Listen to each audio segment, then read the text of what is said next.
Disclaimer: this is a fictional dramatization created for artistic, emotional, and educational storytelling purposes. All characters and events are entirely fictional and created using AI tools. No impersonation, misrepresentation, or harm is intended. The content contains scenes of danger involving child characters. However, no real persons or minors were involved in its production. Grace's Love Stories produces scripted, AI-generated stories that promote, entertain, inspire kindness, and emotional connection. We respect our viewers and strictly adhere to YouTube's policies. The cold was a constant companion, a lover more faithful than any I could ever hope for. It seeped through the threadbare wool of my servant's tunic, settled deep in my bones, and turned my heart into a shard of ice I was certain would never thaw. Here, in the cavernous great hall of the Black Moon Pack, the roaring hearths did little to touch the chill that was uniquely mine. It was a cold born of isolation, a frost that had begun the day Lord Valerius, my supposed mate, had looked upon my white hair and pale, pink-tinged eyes and declared me a curse. My name was Lysandra. In a world of rich earth tones, of wolves the color of shadow and soil and autumn leaves, I was a mistake of the moon goddess, an albino, a ghost. My wolf form was small, frail, and as white as the snow that now blanketed the lands, a beacon of weakness in a culture that prized strength above all else. I was an omega, the lowest of the low, and my unfortunate coloring ensured I would never be overlooked enough to find peace in my lowly station. I was a spectacle of shame. Tonight, the hall was suffocatingly full. Banners depicting the Black Moon crest, a snarling wolf's head against a fractured moon hung from the high rafters, their dark colors a stark contrast to my own pallor. The long tables groaned under the weight of roasted meats, glistening fruits, and endless flagons of wine. It was the annual gathering of the packs, a tense political affair disguised as a celebration. Alphas from a dozen territories were here, their power a palpable pressure in the air that made the omega in me want to curl into a ball and disappear. My duty was simple, yet it filled me with a familiar, stomach-churning dread. I was to pour wine. I had to move among them, these powerful, perfect beings, and feel the heat of their contemptuous stares. I kept my eyes downcast, my movements small and efficient, trying to be nothing more than a shadow with a pitcher. My gaze was fixed on the scuffed toes of my leather slippers, a universe of worn leather and cold stone that was safer than the world of judging eyes above. "More wine, girl." The voice was sharp, dismissive. It belonged to Cyrilda, Lord Valerius's chosen mate, a she-wolf with hair the color of polished mahogany and a cruel curve to her lips. She sat beside him, a perfect picture of pack nobility. I moved forward without a word, my hands trembling slightly as I lifted the heavy earthenware pitcher. My reflection was a distorted, ghostly smear on its glazed surface. I could feel Valerius's gaze on me, cold and heavy as a tombstone. He had not spoken a single word to me since the rejection ceremony 5 years ago, but his silence was louder than any shout. It screamed my unworthiness into every corner of my life. He had stood before the entire pack, his face a mask of disgust. I, Valerius of the House of Thriven, reject Lysandra as my mate. His voice had boomed, each word a hammer blow against the fragile shield of my hope. The moon goddess has erred. I will not be shackled to a weak, cursed omen. I will not have my bloodline tainted by this ghost. The memory was a phantom limb, always aching. I finished pouring Cyrilda's wine, my movements jerky. As I turned to leave, her foot shot out, catching my ankle. It was a casual, thoughtless act of cruelty, as easy for her as breathing. The pitcher slipped from my grasp, time seeming to slow as it tumbled through the air. It crashed against the stone floor, shattering into 100 pieces and splashing dark red wine across the pristine hem of a guest's cloak. A collective gasp went through the nearby tables. My blood ran cold, colder even than usual. I had not just made a mess. I had accosted a guest, an alpha guest, judging by the sheer wave of power that rolled off him even as he sat perfectly still. My head snapped up against my will, and for the first time, I looked at the man. He was not from our territory. His scent was foreign, a wild, heady mix of pine, ancient earth, and something else. Something that felt like ozone before a lightning strike. He was immense, his shoulders broad enough to block out the firelight behind him, and his hair was as black as a starless midnight. But it was his eyes that held me captive.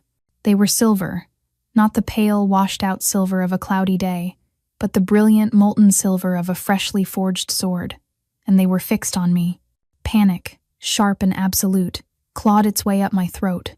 I dropped to my knees, ignoring the sting as shards of pottery dug into my skin. "Forgive me, Alpha," I whispered, my voice hoarse with terror. "It was my clumsiness. I am so sorry. I will accept any punishment." I began frantically trying to gather the larger pieces, my hands shaking so badly I could barely hold them. "Leave it," a voice commanded. It was deep, resonant, and held an authority that silenced the entire hall. The voice belonged to the silver-eyed Alpha. He had not moved, yet the power in that single command was absolute. Lord Valerius finally spoke, his tone laced with performative apology and underlying fury at my incompetence.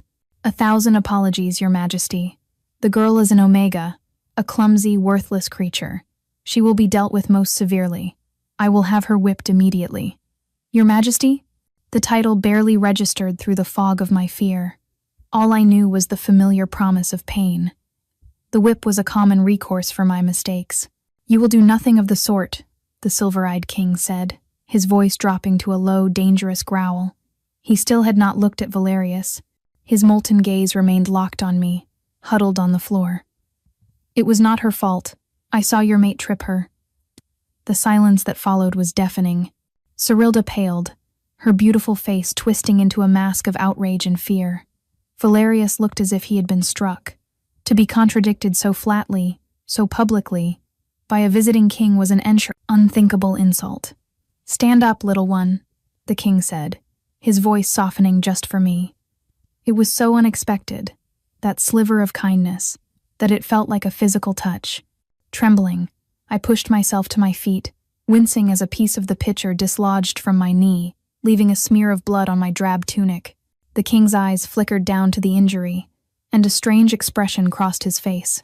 For a fleeting moment, the raw power emanating from him was tinged with something else, something I could not name. He stood, and the entire hall seemed to shrink around his towering frame. He was King Theron, the Shadow Wolf King, ruler of the vast northern territories. A legend, a myth made flesh, and I had just spilled wine all over him. He shrugged off his magnificent cloak, the one I had ruined, and let it fall to the floor in a heap of dark fur and crimson stain. He took a step toward me, and I flinched back, expecting a blow. Instead, he simply looked at me, his silver eyes searching my face. It was the first time anyone of high rank had ever truly looked at me, not through me. He saw the white hair I tried to hide under my cap, the pale skin, the trembling of my hands. But in his gaze, I did not see disgust. I saw a curiosity. "What is your name?" he asked, his voice a low rumble that vibrated through the floorboards and up into my very soul. "Lysandra," I whispered, my voice barely audible. He nodded slowly. "Lysandra." He said my name as if it were a word of power, not a mark of shame. He then turned his gaze upon Lord Valerius, and the temperature in the hall plummeted. "Your hospitality is lacking, Lord Valerius. You value appearances over truth, and cruelty over justice. You would punish the victim to save your own face. This does not speak well of your leadership." Without another word, he turned and strode from the great hall. His guards, massive warriors who had been standing like stone sentinels by the doors, fell into step behind him. The feast was ruined. The silence he left in his wake was filled with 1,000 unspoken threats and the suffocating weight of my pack's humiliation. And all of it, I knew, would be laid at my feet. Later that night, the cold was my only comfort. Magra, the head cook and a staunch ally of Cyrilda, had made sure my punishment was swift, even if the king had forbidden a whipping. I was locked out of the servants' quarters, banished to the bitter cold of the courtyard with nothing but my thin tunic for warmth. My dinner had been the heel of a stale loaf of bread thrown at my head. The chill was a familiar pain, a predictable agony in a life defined by it. I huddled in the lee of the old smokehouse, trying to find a corner where the wind's biting teeth could not find me. Snow began to fall, thick, wet flakes that clung to my white hair and melted on my too pale skin. I was a creature of winter, slowly being reclaimed by it. Death felt less like a terror and more like a gentle release, a final melting into the endless white. Perhaps Valerius was right. I was a ghost, and it was time I faded completely. It was then that I heard it. A low, pained sound, half whine, half growl, carried on the wind from the edge of the woods that bordered the castle grounds. My first instinct was fear. Rogues were common this close to the unsettled lands, and I was defenseless. But the sound came again, and it was not the snarl of a predator. It was the sound of pure agony. Something inside me, some deeply buried instinct I thought had been beaten into submission long ago, stirred. It was the Omega's curse, to feel the pain of the pack, even a pack that did not want you. Against all reason, against every instinct for self-preservation, I found myself moving toward the sound. I pushed through the snow-laden branches of the fir trees, the darkness of the forest absolute. The sound led me to a small clearing, and what I saw there stole the breath from my lungs. A wolf lay crumpled in the snow, a creature of impossible size and midnight fur. It was enormous, larger than any wolf I had ever seen, its black coat a stark slash against the pristine white. A pool of dark blood was melting the snow around its flank, steaming in the frigid air. As I drew closer, the metallic, acrid scent of silver hit my nose. A silver-tipped arrow was buried deep in its side. An assassination attempt. No rogue used silver. It was too expensive. This was the work of a rival, a political enemy. My heart hammered against my ribs. This was a high-ranking wolf, and I was a nobody. I should run. I should hide and pretend I saw nothing. But I couldn't. The wolf let out another soft whine, and its great head lifted, its eyes finding mine in the gloom. They were silver, molten, brilliant silver, glowing with pain and fading power. It was him, King Theron. His wolf form was a magnificent terror, a being of pure shadow and strength, now brought low. He must have been ambushed, on his way from the hall. All thoughts of my own safety vanished, replaced by a fierce, inexplicable urge to help. He had spoken for me. He had shown me a flicker of kindness no one else ever had. I could not leave him here to die. "It's all right," I whispered, my own voice sounding thin and strange in the silent woods. "I'm here. I'll help you."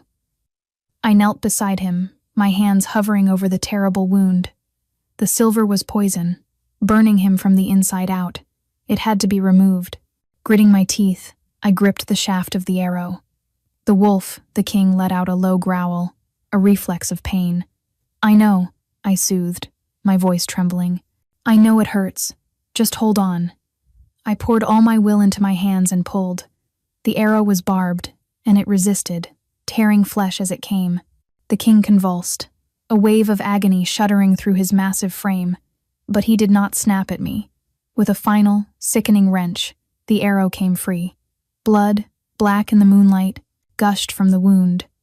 I pressed my hands against it, but it was not enough. I tore a long strip from the hem of my already ragged tunic and folded it into a thick pad, pressing it firmly into the wound. The wolf's breathing was shallow, his life fading with every passing second. "No," I whispered, tears freezing on my cheeks. "You can't die. You were kind to me." Desperate, I did the only other thing I could think of. I lay down in the snow beside him, pressing my small, frail body against his immense one, trying to share my meager warmth. I wrapped my arms around his neck, burying my face in his thick, dark fur. It smelled of pine and power even now. And as we lay there, a dying king and a ghost of a girl, I began to talk. I confessed everything to the great, wounded animal in my arms, the words spilling out of me in a torrent of pain and loneliness. "They call me a curse," I whispered into his fur. "My whole life I've been nothing, just a mistake. My mate, he looked at me like I was something he'd scraped off his boot. He said I would taint his bloodline. Sometimes I think he was right. I am broken. There's a piece of me that's just missing. a hole where my worth should be. I talked for what felt like hours, my voice growing hoarse. I told him about my parents, lost to a rogue attack when I was a pup. I told him about the taunts, the beatings, the endless grinding loneliness. I poured all the poison out of my soul and into the quiet of the winter forest. The great wolf did not move, but his breathing seemed to steady, his silver eyes closing as if in slumber. I must have drifted off, lulled by the rhythmic rise and fall of his chest, my own body succumbing to the cold I had tried to fight for so long. My last conscious thought was that it was not such a bad way to go, curled up against the only creature who had ever made me feel seen, even if it was just for a moment. I awoke to shouting. My body was stiff and numb, my limbs heavy as lead. For a moment I was disoriented, thinking I was back in my miserable cot in the servants' barracks. But the air was too sharp, too cold, and the ground beneath me was unforgivingly hard. I was in a small, dilapidated woodshed, the scent of old sawdust and damp earth filling my nose. Panic flared as I remembered. The wolf. The king. I scrambled to sit up, my eyes wide. He was gone. The spot beside me on the rough wooden floor was empty. Had I dreamed it all? Was the blood on my tunic just from my own fall in the great hall? The shouting grew louder, closer. "Spread out! Check every outbuilding! His Majesty's scent trail ends here." The shed door burst open, flooding the small space with the gray light of dawn. Framed in the doorway were two colossal warriors, clad in black leather armor trimmed with silver. They were the king's guards. Their eyes, hard as flint, swept the shed and landed on me. I froze, a trapped animal. They were looking for their king, and they had found me, a worthless Omega, covered in what was probably his blood. They would think I was responsible for his disappearance. They would think I was one of the assassins. My life, already so fragile, was over. "There's a she-wolf in here, Beta Gideon," one of the guards called over his shoulder. A third man appeared in the doorway, and the other two stepped back respectfully. This one was older, his black hair streaked with gray at the temples, and a jagged scar ran from his eyebrow to his jaw. His eyes held a weary intelligence and a formidable authority. This was the king's Beta. He took one look at me, at my white hair and terrified expression, and then his gaze fell to the floor beside me. There, half hidden in the straw, was the silver-tipped arrow. His eyes narrowed. "Seize her," he commanded, his voice flat and devoid of emotion. Before the guards could move, another voice spoke from the shadows in the corner of the shed. "That will not be necessary, Gideon." My head whipped around. A figure emerged from the darkness, and my heart stopped. It was King Theron. He was no longer a wolf, but a man. He was bare-chested despite the cold, his skin pale in the dim light. A makeshift bandage, the strip of cloth from my own tunic, was tied tightly around his ribs, stained a dark crimson.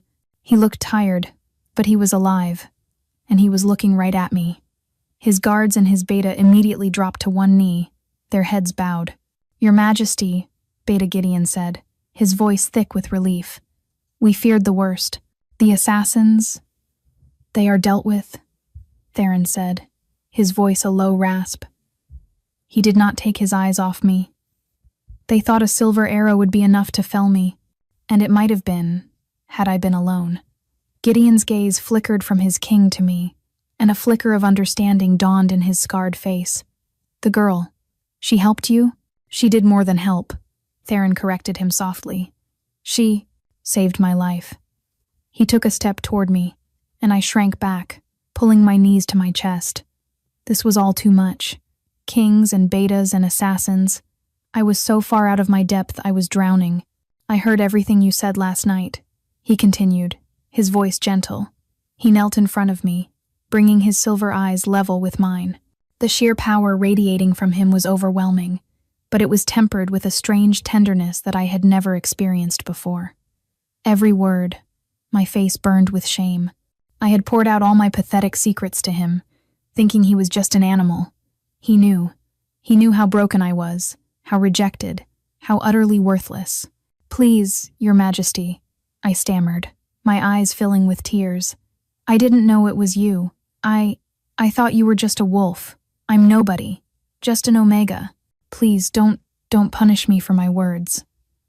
He reached out and I flinched. but his hand was surprisingly gentle as he brushed a stray strand of white and hair from my face. A jolt, like a spark of lightning, shot through me at his touch. It was warm and electric, chasing away a fraction of the bone-deep cold that always clung to me. My wolf, a creature so dormant I sometimes forgot she existed, stirred within me for the first time in years, whining softly. King Theron's silver eyes widened, their molten depths swirling with an emotion so intense it made me gasp. The air between us grew thick, charged with an energy I could feel crackling on my skin. He inhaled sharply, his gaze fixed on mine, and then he whispered a single word, a word that shattered my entire world and rebuilt it in the space of a heartbeat. Mate. The word hung in the air, a note of impossible truth. It vibrated through me, a deep, resonant chord that my very soul recognized. A bond, brilliant and golden and terrifying, slammed into place between us, a connection so profound it stole the air from my lungs. It was a feeling of coming home to a place I had never been, of finding a piece of myself I never knew was missing. It was beautiful, and it was horrifying. I shook my head, tearing my gaze from his. "No," I whispered, the denial a raw, desperate sound. "No, you're mistaken. It's not possible. The moon goddess does not make mistakes," he said, his voice firm, leaving no room for argument. The golden bond pulsed between us, a living thing, and it terrified me. "But I am a mistake," I cried, the words tumbling out of me in a rush of panicked self-loathing. "Look at me. I'm an albino, a bad omen. My wolf is weak, small. Lord Valerius, my first mate, he rejected me. He said I was a curse. He's right. I'm broken. I'm worthless. I can't be your mate. You're a king. You need a strong Luna, a perfect she-wolf with a powerful lineage, not me." My voice broke on a sob. All the years of pain and humiliation were wrapped up in that single, desperate plea. I was trying to save him from me, from the taint of my existence. Theron listened to my frantic denials, his expression unreadable. When I finally fell silent, choking on my own tears, he reached out and gently tilted my chin up, forcing me to meet his gaze. The tenderness was gone, replaced by an unyielding certainty that was more powerful than any physical force. "They told you that you were a curse because your fur and hair are the color of the moon," he said, his voice low and intense. "I say you are blessed. They told you that you were weak, but I saw you face down your fear to help a creature in pain. I felt your strength as you pulled silver from my flesh. I felt your warmth as you shielded me from the cold, giving me your own life force when you had so little to spare." He leaned closer, his forehead almost touching mine. "You are not broken, Lysandra. You were shattered by fools who could not recognize a diamond because they were too busy admiring rocks. Your compassion is not weakness. It is the greatest strength a ruler can possess. Everything they discarded you for is everything I have been searching for my entire life." His words were a balm on wounds I didn't even know were still bleeding. I stared at him, my mind reeling. Could it be true? Could everything I believed about myself be wrong? Behind him, Beta Gideon and the guards remained kneeling, their faces carefully blank, but I could feel their shock. The legendary Shadow Wolf King, a man who had not taken a mate for over a century, had just found her, and she was me, a rejected, albino Omega. At that moment, a commotion from outside the shed drew our attention. Lord Valerius, flanked by several of his own warriors, strode into view. His face was a thunderous mask of fury. "King Theron," he began, his voice tight with barely controlled rage. "What is the meaning of this? Your guards are tearing my castle apart. And what are you doing in this hovel with her?" His eyes landed on me, and his lip curled in the familiar sneer that had haunted my nightmares for years. "Have you lost your senses? This is the Omega who disgraced my hall last night. She is nothing." Theron rose to his full, intimidating height, placing himself between me and Valerius. The protective gesture was so instinctive, so absolute, that it sent another tremor through the new bond connecting us. "You are blind, Valerius." Theron's voice was dangerously quiet, a predator's calm before the strike. "You speak of disgrace, yet you allowed assassins to walk freely in your own territory. You speak of worth, Yet you cast aside the greatest treasure the goddess could ever bestow." He turned his head slightly, his silver eyes finding mine over his shoulder. And then, in a voice that boomed across the courtyard, clear and irrefutable for all to hear, he made his declaration. "This nothing, this Omega you so foolishly threw away is Lysandra, my fated mate, and she will be your queen." The world tilted on its axis. Valerius's jaw dropped, his handsome face contorting into a mask of utter disbelief and horror. The color drained from his skin, leaving him looking as pale as I was. His gaze darted from the king's resolute face to my own, as if seeing me for the very first time. And in his eyes, for the first time, I saw not contempt, but fear. It was a small, petty thing, but it felt like the first ray of sunshine after a decade of winter. The journey to King Theron's kingdom was a blur. I was swept up by his guards, wrapped in a thick, fur-lined cloak that smelled of him pine and earth and lightning, and placed on a horse before I could fully process what had happened. I rode with Theron, seated in front of him, his strong arms a secure cage around me. His body was a furnace against my back, a constant, solid presence that was both terrifying and deeply comforting. The bond between us hummed, a low, constant thrum of awareness that made my skin tingle. His palace was not a palace at all. It was a fortress carved from the heart of a mountain, a breathtaking structure of dark, gleaming stone and towering spires that seemed to pierce the very clouds. It was formidable and wild, a perfect reflection of the king who ruled it. The moment we passed through the great gates, I felt a sense of belonging so profound it made me dizzy. The land itself seemed to recognize me, to welcome me. Inside, I was led through halls of polished obsidian and silver inlay. The air was warm. The staff who greeted us were respectful, their eyes wide with curiosity but devoid of the malice I was so accustomed to. I was shown to a suite of rooms that was larger than the entire servants' wing of Black Moon Castle. A fire crackled in the hearth. A bed was piled high with soft furs, and a steaming bath filled with scented oils awaited me. It was all too much. The luxury, the kindness, the sheer, overwhelming reality of my new situation. After the servants left, I sank onto the presence, an edge of the plush bed, and finally allowed myself to tremble. I was a queen, the mate of the most powerful alpha on the continent. It felt like a dream, a cruel jest the goddess was playing on me. Any moment, I expected to wake up, cold and alone in the smokehouse. A gentle knock sounded at the door. "Lysandra, may I come in?" It was Theron. I couldn't find my voice, so I just whispered, "Yes." He entered, carrying a tray laden with food, hot stew, fresh bread, and a mug of mulled cider. He had changed into a simple black tunic and trousers, and the bandage around his ribs was fresh and white. The sight of him, so powerful yet so considerate, made my heart ache with a confusing mix of fear and a strange budding hope. "You must be hungry," he said, placing the tray on a small table near the fire. He didn't press, didn't demand I eat. He simply made the offer, and then stood by the window, gazing out at the snow-swept mountains, giving me space. "Why?" The word escaped me, small and fragile. He turned to face me, his silver eyes soft. "Why, what, little one? Why are you being so kind to me? Why aren't you forcing the bond? Why aren't you angry that your mate is me?" He crossed the room in 2 long strides and knelt before me again, taking my hands in his. His were large and calloused, but his touch was incredibly gentle. "I would never force you into anything, Lysandra. The bond is a gift, not a chain. It will be your choice, and only your choice, to accept it.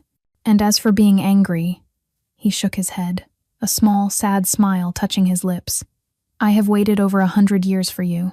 I have ruled alone, grown weary of the silence in my own halls, and dreamed of a mate who was strong not just in body but in spirit. I dreamed of a queen whose heart was kind. To be angry would be to curse the greatest gift I have ever been given." His sincerity was a physical force, chipping away at the icy walls I had built around my heart. I looked into his eyes and saw no deceit, no pity, only a deep, unwavering conviction. But the voice of Valerius was still a venomous whisper in my mind. "You are a curse. You will taint him. He will realize his mistake and cast you aside. just like I did. Over the next few days, Theron was true to his word. He was patient. He was a constant, steady presence in my new life. He would invite me to walk with him in the sheltered palace gardens, where strange, resilient flowers bloomed even in the heart of winter. He took me to his vast library, a place of quiet reverence filled with the knowledge of generations. He would sit with me at meals, telling me stories of his lands and his people, and more importantly, he would listen. He asked for my opinions, valued my thoughts, and treated me not as a possession, but as an equal. Slowly, tentatively, a part of me began to heal. The servants treated me with a deference that slowly morphed into genuine warmth as they saw their king's devotion. I was given beautiful clothes, soft tunics of deep blue and silver, that made my pale features seem ethereal rather than sickly. For the first time in my life, when I caught my reflection, I didn't immediately look away in shame, but the fear remained, a coiled serpent in my gut. Every night, I would wake from nightmares of Valerius's sneering face, his words of rejection echoing in the dark. I was terrified that this was all a fragile fantasy. What if Theron grew tired of my weakness? What if his pack refused to accept a flawed Omega as their Luna? The bond pulled at me, a constant, tempting warmth, but I was too afraid to reach for it. I was so used to being broken that the idea of being whole felt like a lie. One evening, Theron found me in the library, curled up in a large armchair, staring into the fire. I had been lost in my thoughts, wrestling with the same old demons. "You are far away tonight," he said softly, taking the chair opposite mine. "I'm sorry," I said automatically. "I'm not very good company." "You are the only company I desire," he replied simply. "Tell me what troubles you, Lysandra. Let me help you fight your ghosts." Tears welled in my eyes. No one had ever offered to help me before. "I'm scared," I confessed, my voice thick. "I'm so scared that you will wake up one day and see what Valerius saw. That you'll see the curse, the weakness, and you'll regret finding me. The fall from this height, I don't think I would survive it." Theron's expression grew hard, not with anger at me, but at the one who had hurt me so deeply. "Valerius is a fool who traded the moon for a candle's flame because it was closer to his hand. What he saw was a reflection of his own shallow soul, not your reality. I will spend the rest of my life proving to you how wrong he was, if that's what it takes." He leaned forward, his silver eyes blazing with an intensity that burned away the shadows in the room. "You are not a curse, Lysandra. You are my destiny, and I will not let the echoes of a lesser man's cruelty dictate our future. The choice is still yours, but know this, I am not going anywhere." His words settled in my heart, a heavy, warm stone of truth. For the first time, a flicker of genuine hope ignited within me. Maybe, just maybe, he was right. Maybe I wasn't broken. Maybe I was just waiting for the right person to see the value in my pieces. A week later, Beta Gideon entered the library where I was spending most of my time. His scarred face was grim. "Your Majesty," he said, bowing his head to me, a gesture that still felt strange. "A delegation has arrived from the Black Moon Pack. Lord Valerius is with them. They have come to formally answer for the assassination attempt and to beg for your mercy." The blood drained from my face. Valerius. Here, in this place that had become my sanctuary. The coiled serpent of fear in my stomach woke and struck, flooding my veins with ice. My breath hitched, and the walls of the library seemed to close in. I wanted to run, to hide, to become the ghost they always said I was. Theron entered right behind his Beta, his senses surely having alerted him to my distress. He saw the terror on my face and was at my side in an instant. His hand rested on my shoulder, a warm, grounding weight. "You do not have to see them," he said, his voice a low growl. "I will send them away." I looked up at him, at the fierce protectiveness in his silver eyes, and something inside me shifted. He had been fighting my battles for me. He had been my shield, but a queen could not hide forever. If I was ever to truly heal, I had to face the ghost that haunted me. "No," I said, my voice shaking but firm. "No, I will be there." Theron searched my face, and a slow, proud smile touched his lips. "As you wish, my queen." The throne room was an imposing chamber of black marble and silver. Theron sat upon a massive throne carved from the heart of a single, colossal obsidian stone. I stood on the dais beside him, not behind him, a position of honor and equality that did not go unnoticed by his court, who had assembled to witness the proceedings. My hands were clammy, and my heart hammered against my ribs, but Theron's presence beside me was a fortress wall. Lord Valerius and his delegation were led in. They looked diminished in the vast hall, their finery seeming cheap and garish against the stark elegance of Theron's court. Valerius's eyes immediately found me, and a flicker of his old arrogance crossed his face before being replaced by a calculated expression of humility. Cyrilda was with him, her face pale and pinched. Valerius bowed low, but not low enough. "King Theron," he began, his voice smooth as oiled leather, "we come to offer our deepest apologies for the unfortunate incident in our territory. The assassins have been caught and dealt with. We throw ourselves on your mercy." He then straightened, and his gaze slid to me, dripping with false magnanimity. "And we have come to retrieve our lost Omega. Clearly, you have taken her in as a ward out of some misplaced sense of pity. We will relieve you of the burden. She can return to her duties in our kitchens, where she belongs." A deathly silence fell over the throne room. He had not just insulted me. He had insulted the king's choice, the king's judgment, in front of his entire court. He had called the future queen a burden. It was a fatal miscalculation, born of a lifetime of believing I was less than nothing. The temperature in the room dropped 20 degrees. A wave of pure, unadulterated power rolled off Theron, so immense and oppressive that it felt like the mountain itself was about to collapse on us. A low, guttural growl rumbled in his chest, a sound that promised violence and ruin. Valerius and his entire delegation were forced to their knees by the sheer pressure of Theron's alpha command. They choked and gasped, their faces contorting in pain and terror. Cyrilda began to weep openly. Theron rose slowly from his throne, every movement filled with lethal grace. He descended the dais and stopped directly in front of the kneeling Valerius, towering over him like an executioner. "You dare." Theron's voice was a whisper, but it cut through the silence like a shard of glass. "You dare to stand in my hall and call my mate, my queen, a burden? You speak of where she belongs?" He crouched down, bringing his face level with Valerius's. "Let me tell you about the burden you cast aside. While you were feasting and preening, she was in the forest, in the freezing cold, pulling your poisoned silver from my body. She used strips of her own clothing to bind my wounds. She shielded me with her own body, giving me her warmth when she herself was freezing to death. She showed more courage, more loyalty, and more strength in one night than you have displayed in your entire pathetic life." Theron's voice rose, filling the vast hall, each word a hammer blow of condemnation. "You looked at the moon and saw only a pale rock. You are a fool, Valerius, a short-sighted, arrogant fool, who is unworthy to even breathe the same air as her. She does not belong in your kitchens. She belongs on this throne, beside me, where she will rule over lands you can only dream of. You had a diamond in your hand, and you threw it into the mud because you were too blind to see it shine." He straightened up, his power still pressing down on them. "You will address her as your majesty, and you will beg her for mercy, for it is her forgiveness you require, not mine. The slight against me I can overlook, but the slight against her, that I will not." All eyes in the hall turned to me. Valerius, trembling on the floor, lifted his head, his face a mess of sweat and terror. He looked at me, truly looked at me, and saw not the ghost Omega, but the woman who held his fate in her hands.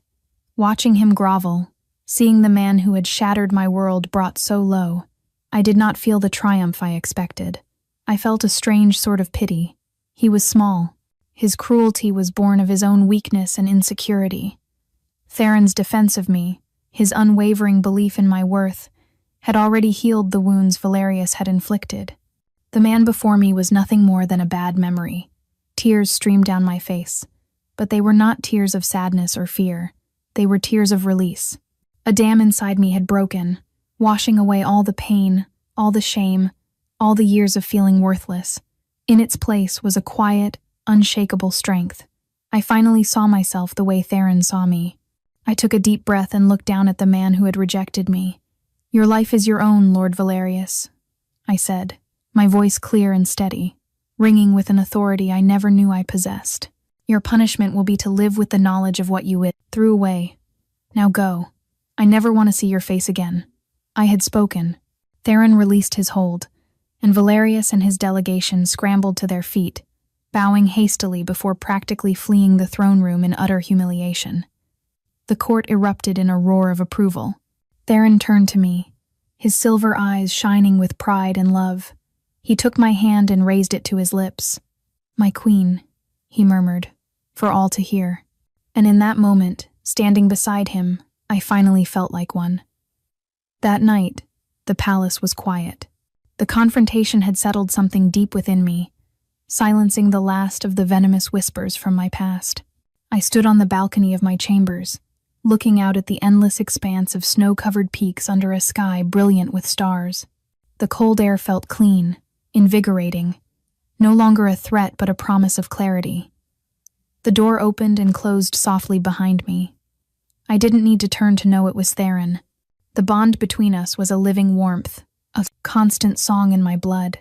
He came to stand beside me, his presence a solid comfort in the vastness of the night. "You were magnificent today," he said, his voice a low rumble. I turned to face him, the moonlight catching in my white hair, turning it to spun silver. "It was you," I said softly. "You gave me the strength." "No, Lysandra," he corrected gently, cupping my face in his large, warm hands. "That strength was always yours. I just held up a mirror so you could finally see it for yourself." I looked into his beautiful, molten, silver eyes, and I saw my future reflected there. A future of love, of respect, of shared power. A future where I was not a ghost, but a beacon. The fear was gone, replaced by a certainty as deep and solid as the mountain beneath our feet. "I choose you, Theron," I whispered, the words coming not just from my mouth, but from the very core of my soul. "I accept the bond. I accept you. I want to be your mate, your queen, in every way." A look of profound relief and radiant joy transformed his face. It was the look of a man who had finally found his way home after a long and lonely journey. He lowered his head slowly, giving me every chance to pull away. I did not. I leaned into him, rising on my toes to meet him. His lips met mine, and the world exploded into light and sensation. The kiss was not gentle. It was a desperate, hungry claiming, a raw expression of a century of longing unleashed. It was fire and lightning, ice and warmth, a cataclysmic collision of two souls finally finding their other half. The bond between us flared, no longer a gentle hum but a roaring inferno, sealing us together, body and soul, for eternity. It was not a breaking, but a mending. Every shattered piece of me clicked into place, forged anew in the heat of his love, creating something stronger and more beautiful than I had ever been before. It felt like coming home. Our mating ceremony was held a month later, at the peak of the Castabulai Flavs, winter solstice, under the full, brilliant light of the moon that I had once believed had cursed me. I stood beside Theron on the highest peak of his mountain fortress, wrapped in a ceremonial cloak of white wolf fur that shimmered like freshly fallen snow. I was no longer the pale, shrinking Omega. I was Lysandra, the moon queen of the Shadow Wolf Pack, and my supposed flaws were now celebrated as sacred marks of the goddess's favor. My past was not forgotten, but it no longer had power over me. It was simply the long, winding road that had, against all odds, led me here. It was the pressure that had formed the diamond. Theron and I ruled side by side, his strength tempered by my compassion, my resilience bolstered by his unwavering love.